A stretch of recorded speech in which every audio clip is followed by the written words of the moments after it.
During the week, we went and saw BlacKkKlansman, which is out in cinemas at the moment. Yep, it's been released. Yep, it's been fucking released. It's a Spike Lee joint, directed by Spike Lee, who I fucking love Spike Lee films. I went through a big phase of watching them back in the day. You great. Do the Right Thing. Your Inside Man was your bank heist one. Yep. BlacKkKlansman, I'll give you a little read of the synopsis, everyone, in case you haven't heard of anything yet.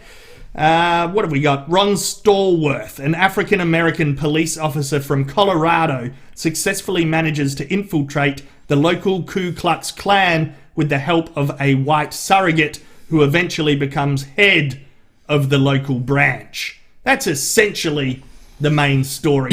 And it's good to point out this is based on real events too, a true story. Yes. Yeah, Ron Stallworth is an actual dude. He wrote a book. I think he's doing some sort of tour at the moment, speaking about it, actually. Okay, cool. I think you can go get a ticket and see the actual Ron Stallworth. Yeah. Yeah. And I do love how in the films, Spike, the text on the screen, rather than saying, based on or inspired by a true story or whatever, it just says based on some for real shit. Yeah.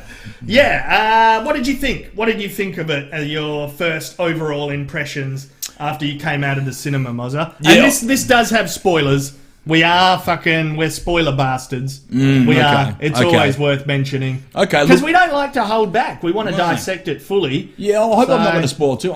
Maybe we won't spoil. How much should we spoil then? It only came out yesterday. Yeah, we shouldn't spoil too much. All right, we won't spoil too much. No, yeah. Mild spoilers. Mild. Well, Yeah. what's a mild spoiler? Just referring to the movie at all? I guess. Yeah. Look, I don't know if I even want to say too much, just because I feel like a bit of a pussy of a movie reviewer on this show, because every time I say I just liked it, but this movie I just thoroughly enjoyed. The tone is really interesting, and it does. It's interesting. You were talking before we started the stream about someone who said it's not hard hitting enough, it doesn't get savage enough with the themes, the race themes in it, and whatever else. Yeah, I think it was brilliantly done, and as you said, very accessible because it's funny. It's a funny film because it's inherently funny, like premise that there's a BlacKkKlansman. Like, so this guy calls up. This cop decides to pick up the phone and talk his way into the Ku Klux Klan. It's a brilliant idea. Yeah.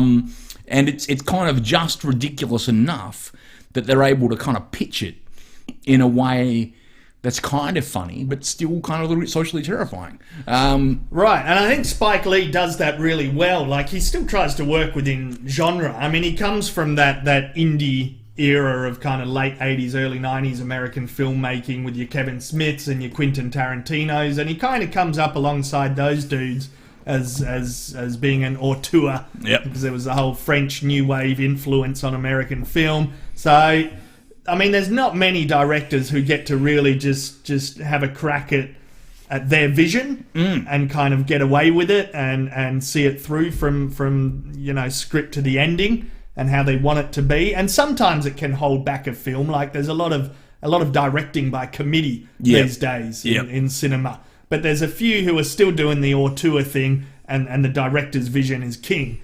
And I think he's good at that still. Like, yeah, he works within genres, so it's comedy. There's a bit of suspense at the end as well, because it does work towards a plan that the Ku Klux Klan is kind of wants to do, a nasty plan to cause some chaos. So, you got some comedy and you've got some suspense and you've got biography and you've got crime. You got a few different genres working next to each other.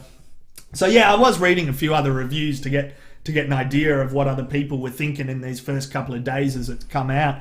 And it seems pretty up and down. Some people are like, yeah, I love it. Other people are like, it was too ham-fisted. Wow. That's a word that's been going around. What does ham-fisted mean? I know what people think they mean when they say ham-fisted. I don't know exactly. Does it mean you've got big clumsy hands made of ham? Yeah. You've tried to make a movie and you're just kind of holding the clapperboard like this because your fists are ham? Is that the idea? And I guess it means that it's maybe a bit clumsy? Incoherent, cluttered, clumsy, kind of, yeah. There's a few different themes going on within it. I mean, you obviously have race and how that's being dissected, and racism essentially being the key theme. Yeah, absolutely. But you've got other things that slip in there, kind of like police brutality or police harassment and stuff like that.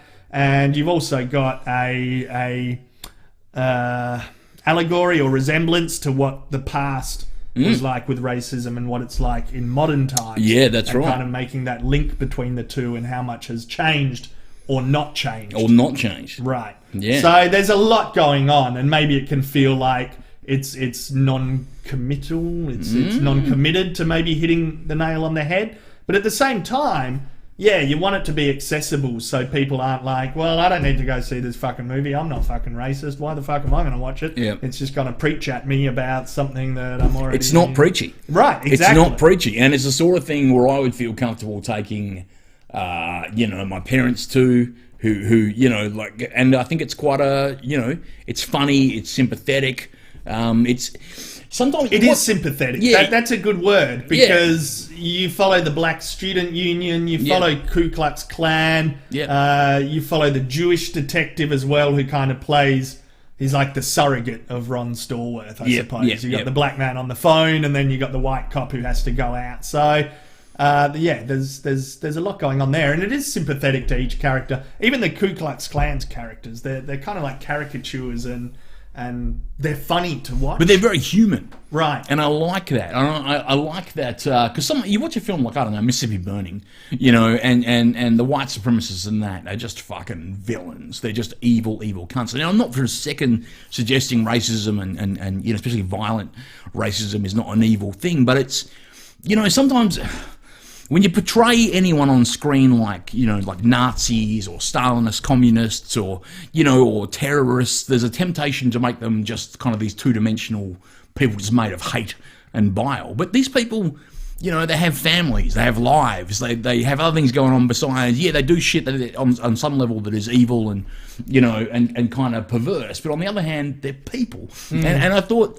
This movie did that beautifully. Everyone were people. Even amongst the African American characters in it, there was a bit of a political, ideological divide. Yeah. You had some very, it's very strident, zealous kind of representatives of the civil rights movement who were all about, just black power and whatever else. And then you have Ron, who's like, no, well, I'm not going down that line of the kind of, looking for a black revolution. I'm sort of working within the predominantly white police department to bring out change there, and people are judging him for it. Yeah. So, it wasn't... I don't think it was ham-fisted in that sense. It was nuanced, right? Yeah, and but not in a way that was overly complicated or complex. It just felt real to me. Yeah, and Spike Lee does it well. It's kind of laid out there, and the characters are entertaining to watch, and they're likable to watch too. Like, he's not going out to demonize anyone, or it's fun. It's still it's real and it's human, but there's a part of it that's still kind of... I mean, it is hammed up a little bit, I think, with some of the characters for comic effect, but then again, that does make it digestible, and it makes it funny. And without giving anything away, though, Spike does switch gear at one point and just goes, here's a fucking mirror to what's happening now. Yeah. And that's the moment where you go, oh, shit. So if you have spent the whole film as like as a white audience member going, oh, this is just fun, looking back at the day when people are racist. There is a moment where Spike brings it home, you go, oh, fuck, that's still, like, David Duke is still, like, the fucking Grand Poobah High Wizard of the Ku Klux Klan. Yeah. Like, it's just, still, if anything, in some ways, things are worse in terms of, David Duke's relationship with fucking Trump and the White House and whatever else. So... you have that holy fuck moment. Yeah. While you've been watching this really enjoyable movie. Yeah. It's not a hard watch for most of the time. But then that moment does come where you're like, holy shit. It creeps up on you, and I think that's a good style as well. Some people might see it as too clunky of a gear change, but I think it's a good style. It's because suddenly it's moving and suddenly it's emotional, and it's good to have to feel some emotion in a film still. And to feel it, maybe it's coming from the director and their voice and their beliefs and their political ideologies or whatever. But I think that's fine. Like, it's good to have voices that have conviction with kind of what they're saying and what they're putting out. Yeah. So I like that suddenly it becomes emotional and moving, and it doesn't feel too clunky for me. No, and you know what? It worked for me, and maybe I'm soft, maybe I'm a pussycat, but sometimes you watch a movie with really strong racial themes. I'm thinking the one that's popping in my head was 12 Years a Slave, for example, right? And for, you know, a guilty white man like me, I just watch that and go, oh, fuck, this is a hard watch. Fuck, this is a hard watch. Fuck, this is a hard watch. Oh, that guy. Oh, this is so unjust. Oh, he's still suffering. Oh, fuck. And the whole way through, and I can appreciate it's a brilliant movie. Yeah. But the whole way through, I'm going, fuck, this is a hard watch. Yeah. Whereas this wasn't that. This was a really enjoyable watch. But Spike didn't fucking pussy out. Like I say, he still delivers that moment where you go, where he kind of goes, well, if you're watching this, you know, you're watching this and you're white, you know, you're part of the system, you're not off the hook. Yeah. And I, rather than feeling defensive about that or feeling accused of anything, I was like, yeah, well, you're not wrong. Yeah. You know what I mean? Because he'd given me this really enjoyable experience. Yeah. You know, where I'd met all these characters and I was immersed in the moment and I enjoyed the story. And by the time he said, well, hey, fucking check yourself, I was like, well, I probably should check myself. I owe you that. Right? Yeah. You know? Yeah, and he's good at having a kind of documentary style within the drama too. It's like, I guess there's a lot of genres going on in that respect. Yeah. Comedy, drama, crime, biography. And then it is a few moments of kind of outright documentary as well.